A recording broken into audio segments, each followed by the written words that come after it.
A battlefield casualty is the victim of penetrating trauma. The injuries are caused by projectiles, bullets, or fragments, with a majority of blast or burn injuries.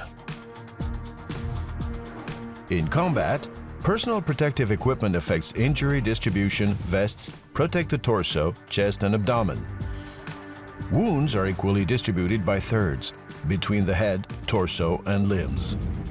Generally, in current conflict, each combat event results in an average of 2 casualties requiring surgery.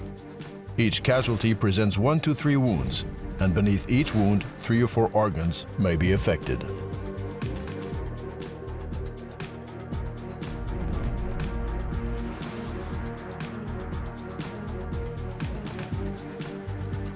Death occurs within the first hour after a combat wound, 80% of death within 30 minutes.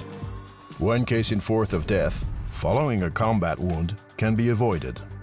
Of these avoidable deaths, 90% are related to bleeding and 10% to pneumothorax collapse lung, or an obstruction of the upper airways.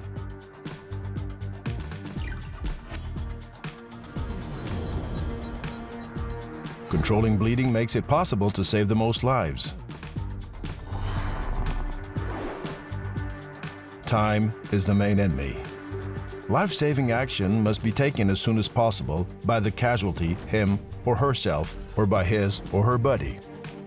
These life-saving actions consist of applying pressure to stop bleeding, clearing airways to avoid choking death, and pneumothorax decompression to avoid cardiac arrest due to tamponade. Massive bleeding in the limbs are accessible to the application of pressure or a garrote. Hemorrhage of the trunk, hips, or shoulders are a medical challenge. Prompt surgical hemostasis is a decisive factor.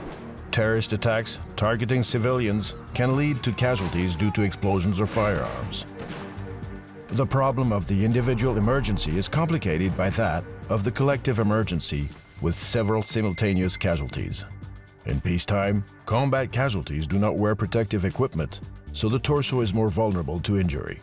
For victims of deadly weapons, in a civilian context, the prompt life-saving treatment measures are the same as on the battlefield: compression of massive bleeding, clearing the airways, and pneumothorax decompression.